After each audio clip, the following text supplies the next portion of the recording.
আমরা husband wife ঘরের মধ্যে আছি, তাও তাকে বলতে হবে আমরা রাতে কেন লাইট ধরাইলাম। আমার হাজবেন্ড খুব করে চাইতো আমার সাথে সংসার করার জন্য। ওর মা করতে দেয় নাই। আমি ওর মায়ের হাতে পায়েও পড়ছি যে আমাদের অন্তত এবার একটু স্পেস দেন। সে দেয় নাই।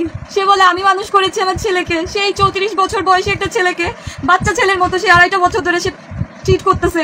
তার ঘুম থেকে ওঠা থেকে শুরু করে রাত্রে ঘুমোতে যাওয়া অব্দি। সে তো পুলিশে ছিল, তারপরে ডিফেন্সের র্যাবে আসছে। যতটুকু টাইম বাসায় থাকতো তাকে আমার সাথে থাকতে দিত না আমার শাশুড়ি। একই ফ্ল্যাটের মধ্যে 2টা রুমে থাকতাম, আমি একটা রুমে, আমার শাশুড়ি একটা রুমে। আমার হাজবেন্ড যদি কখনো আমার রুমে আসতো, আমার শাশুড়ি তার রুম থেকে আমার হাজবেন্ডকে ফোন দিয়ে তার কাছে নিয়ে যেত। আমার কাছে সে স্টে করতে দিত না। জাস্ট রাত্রে ঘুমানোর সময়ও ইভেন সে এসে বারবার নক করতো, বারবার আমাদের দরজার সামনে দিয়ে ঘোরাফেরা করতো। আমার হাজবেন্ডকে সে বলতো দরজায় লাগানোর কোনো দরকার নাই, তুই ঘুমাচ্ছিস ঘুমা, দরজা দিবি কেন। সে আমাদের ঘরের সামনে এসে আমরা কি কথা বলতেছি মাঝরাতে, দিনের বেলাতে স্পেস পেতামই না, মাঝরাতেও সে আমাদের থাকতে দেয় নাই একসাথে। আমার হাজবেন্ড সময় পায় নাই। সে খুব ভালোবাসতো, খুব চাইতো আমার সাথে সংসার করতে।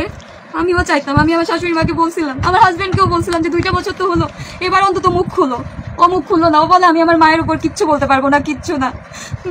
মাকে আমি কি বলবো, তুমি সহ্য করো, আর না হলে আমি কি করবো আমি জানি না। আমাকে সে শুধু বলতো যে তুমি একটু সহ্য করো। বাট প্রত্যেকটা সেকেন্ডে সহ্য করতে 2.5 বছর পরে আমার ধৈর্য ছিল না। আমি বলছি ঠিক আছে তুমি এবার যা সিদ্ধান্ত নিবা না, আমার কিছু বলার নাই। পরে আমি যখন দেখলো তার মায়ের অত্যাচারে আমি মরেই যাচ্ছি, তখন সে আর সেই অত্যাচার সহ্য করতে পারলো না।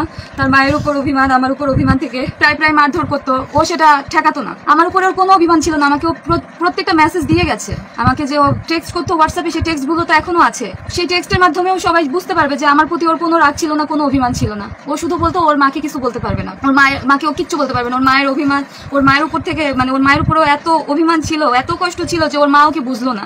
ও বারবার বলতো যে আমার মা কি বুঝে না যে তার ছেলে কিসে সুখী হবে, ছেলের বউ যদি সুখী না থাকে তাহলে ছেলে কিভাবে সুখী থাকবে। তার মা নাকি বুঝতোই না। সে অনেক বোঝানোর ট্রাই করছে, বাট তার মা বুঝতো না। এক পর্যায়ে তার মা যখন আমাকে ডিভোর্সের জন্য, তার মা লোভী ছিল, সে বলতো যে যৌতুকের জন্য যে গহনা টাকা বাড়ি গাড়ি দিবে তার ছেলেকে, সেরকম মেয়ের সাথে সে তার ছেলেকে বিয়ে দিতে চায়। তো আমার হাজবেন্ড যেহেতু আমাকে প্রচুর ভালোবাসতো, সে আমাকে পছন্দ করে নিজে বিয়ে করছে, তো আমার হাজবেন্ড চাইতো না আমাকে ডিভোর্স দিতে। আমি তো নির্দোষ। আমি যদি দোষী হইতাম তাহলে তো আমার হাজবেন্ড আমাকে ঠিকই ডিভোর্স দিয়ে দিত, সে তো মারা যেত না। কারণ ডিভোর্স তো বর্তমানে অ্যাভেলেবেল, আর এটা খুব প্রচলিত যে বউয়ের সমস্যা, ঠিক আছে ডিভোর্স দিয়ে দিই। আর তার তো এটার ক্যাপাবিলিটি ছিলই। সে আমাকে ছাড়তে চায় নাই, কারণ সে আমাকে বারবার বলতো তোমার কোনো দোষ নাই, তোমার ছাড়িয়ে দিলে তো তোমার জীবনটা শেষ। তো না পাইরা ও নিজেই চলে গেল, আমাকে একবার বলেও গেল না। তাকে প্রচন্ড মানসিক যন্ত্রণা দিত। সে আমাকে ফোনে মেসেজ দিয়েছিল।